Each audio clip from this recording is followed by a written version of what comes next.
भिवानी महेंद्रगढ़ संसदीय क्षेत्र के भाजपा सांसद चौधरी धर्मवीर सिंह ने कहा कि कॉलेज छात्र संघ के प्रत्यक्ष चुनाव होने चाहिए ताकि सभी की भागीदारी हो। चौधरी धर्मवीर सिंह लोहारू के चौधरी बंसीलाल राजकीय महाविद्यालय में सांसद निधि से निर्मित स्टेज का उद्घाटन करने के पश्चात पत्रकारों के सवालों के जवाब दे रहे थे। इस मौके पर विभिन्न छात्र संगठनों ने छात्र संघ के चुनाव प्रत्यक्ष मतदान प्रणाली से करवाने की मांग को लेकर सांसद को मुख्यमंत्री के नाम एक ज्ञापन सौंपा। चौधरी धर्मवीर सिंह ने छात्रों को विश्वास दिलाया कि वो उनकी इस मांग का समर्थन करते हैं तथा इस संबंध में मुख्यमंत्री से बात करेंगे। सरकार ने 12 तारीख को जो इलेक्शन की डेट दी है तो उसमें हम चाहते हैं कि डायरेक्ट चुनाव होने की इनडायरेक्ट, और सरकार से हमारी मांग है अगर इनडायरेक्ट चुनाव हुए तो हम इसको एक्सेप्ट नहीं करेंगे। चुनाव हो तो सभी को वोट डालने का अधिकार होना चाहिए, न कि किसी अलग से 1, 2 या 3 को। परमेंद्र सांगवान। आदेश मिले हैं कि 12 तारीख को छात्र संघ चुनाव है हरियाणा में, जो कि प्रत्यक्ष न होकर अप्रत्यक्ष रूप से हैं। अप्रत्यक्ष रूप से जो भी छात्र है वो स्वीकार नहीं करेगा इन चुनावों को। हम चाहते हैं कि जो भी है हमारा जो छात्र संघ का जो भी अध्यक्ष बने वो वोटों से बने। जिस प्रकार MLA MP के चुनाव होते हैं ठीक उसी प्रकार हर छात्र को अपना वोट देने का जो अधिकार है वो मिले, ताकि उसे अपने आप पे ये तो हो सके कि हाँ उसने वोट दिया है, चाहे उसका हार जीत कुछ भी हो। कल को अगर छात्र संघ अध्यक्ष कॉलेज प्रशासन के द्वारा बनता है या सरकार के दबाव में आकर बनता है तो 2000 बच्चे आते हैं कॉलेज में, उनका क्या होगा? उनकी आवाज को दबा दिया जाएगा। चुनाव करवाती है, नहीं मानती है मांगे, तो क्या कदम रहेगा आपका? हमारा कदम ये रहेगा कि हम किसी भी सूरत पे, हमारी प्रथम सोच ये कि हम किसी भी सूरत पे 12 तारीख को जो अगर अप्रत्यक्ष चुनाव होते हैं तो हम स्वीकार नहीं करेंगे। सुमित बारवा से भी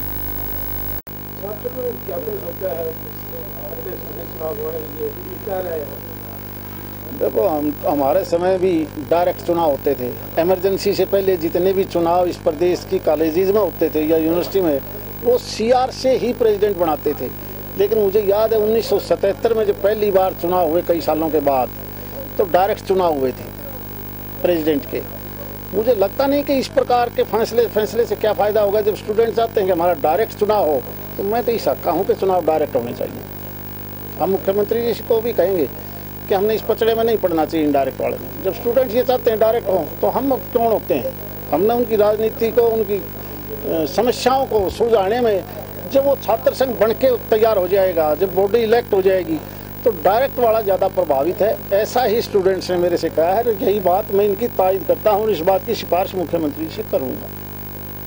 देखो, हमारा ज़िला जो बाढ़ से प्रभावित है वो दादरी डिस्ट्रिक्ट और भिवानी डिस्ट्रिक्ट है, और भिवानी डिस्ट्रिक्ट की भी भिवानी सब डिवीज़न और part of Tosham sub division. इधर दादरी सब डिवीज़न जो झज्जर के साथ लगता है, क्योंकि बदकिस्मती से झज्जर, रोहतक और हिसार डिस्ट्रिक्ट का पानी भी कहीं न कहीं प्रभावित करता है हमारे इस लोकसभा क्षेत्र को और भिवानी डिस्ट्रिक्ट को भी। इसलिए पिछले 3 दिन से ACS रेवन्यू केसनी आनंद अरोड़ा और ACS रस्तोगी जी जो इरिगेशन से संबंधित हैं, और उनका सारा स्टाफ EIC समेत पिछले 3 दिन से भिवानी और इसके आसपास आए हुए हैं। कल भी वो भिवानी जिले में थे, परसों थे, आज फिर वो दादरी, सारे के सारे, क्योंकि हमारा 4 नहरें हैं, सुंदर नहर, जुई नहर, मीताथल फीडर, दादरी डिस्ट्रीब्यूटरी और लोहारू फीडर, और इससे जितने ओवरटेक हैं वो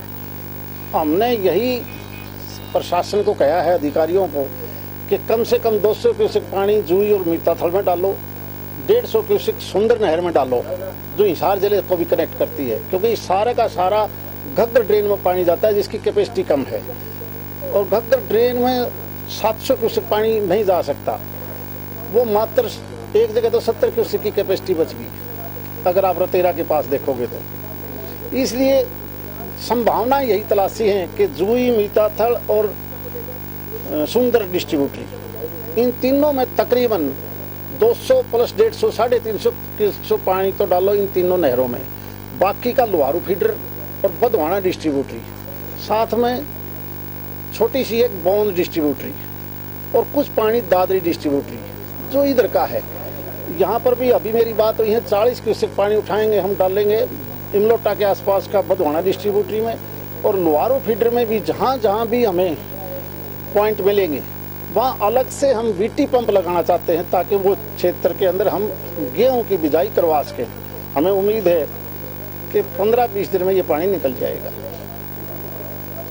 बर्बाद हुई बाजरे की जो बीमा भी है, किसानों को बीमा नहीं, क्या उनको सरकार मदद कर पाएगी? देखो, इस देश का 60% से ज़्यादा पॉपुलेशन खेती के ऊपर डिपेंड करती है, और सबसे ज़्यादा बुरी हालत में है तो देश का किसान है। हरियाणा इसमें कोई अलग नहीं है।